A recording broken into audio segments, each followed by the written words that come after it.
বিদ্যুতীকরণের জন্য মারা গেছেন, ইলেকট্রিকিউশনের জন্য, তাদের পরিবারকে আমাদের সরকার থেকে 2 লাখ টাকা করে পৌঁছে দেওয়া হবে। আমি ওর 2 লাখ টাকা নিতে না বলবো, আমি 2.5 লাখ টাকা করে দেবো। দুর্যোগে প্রাণহানির মিছিলের পর এ যেন নেতা নেত্রীদের মধ্যে টাকার লড়াই। তৃণমূল এবং বিজেপি পিছিয়ে থাকতে রাজি নয় কোনো পক্ষই।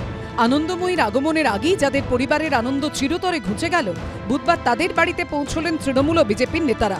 কেউ হারিয়েছেন স্বামীকে, কেউ সন্তানকে।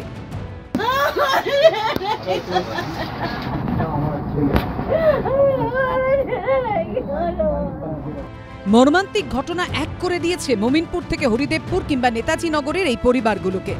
মঙ্গলবার বাড়ির বাইরে জলমগ্ন পরিস্থিতি দেখতে বেরিয়েছিলেন মমিনপুরের হোসেন শাহ রোডের বাসিন্দা জিতেন্দ্র সিং। এই লোহার গেটের ঠিক পাশেই মিটার বক্স।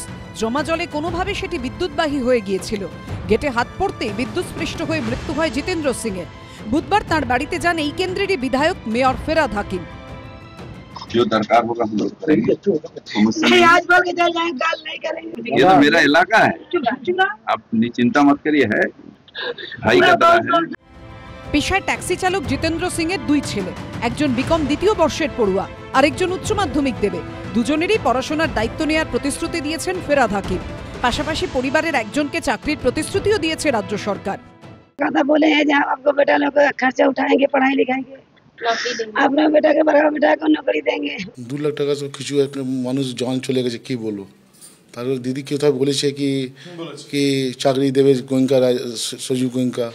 তাহলে আমাদের ফেরাদ হাকিম মন্ত্রী সাহেব এসেছিল, ওনাও বলেছে ওনার ছেলের জন্য আমি কিছু করে দেবো। আমরা আসি, কিছু হলে ও সংসার চলবে, আর কি বলবো। জলমগ্ন কারখানায় জেনারেটর সরাতে গিয়ে মঙ্গলবার বিদ্যুৎস্পৃষ্ট হয়ে মৃত্যু হয় সেখানকার কর্মী হরিদেবপুরের বাসিন্দা শুভ প্রামাণিকের। এদিন তাঁর বাড়িতেও যান মেয়র।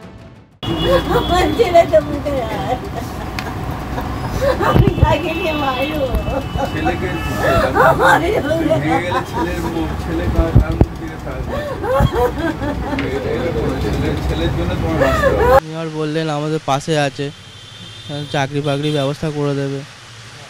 হ্যাঁ, মমতা ব্যানার্জি বললো পাশে আছে, ওনার অফিসে মানে কারখানার বিরুদ্ধে একটা কিছু এফআইআর করবেন বললো।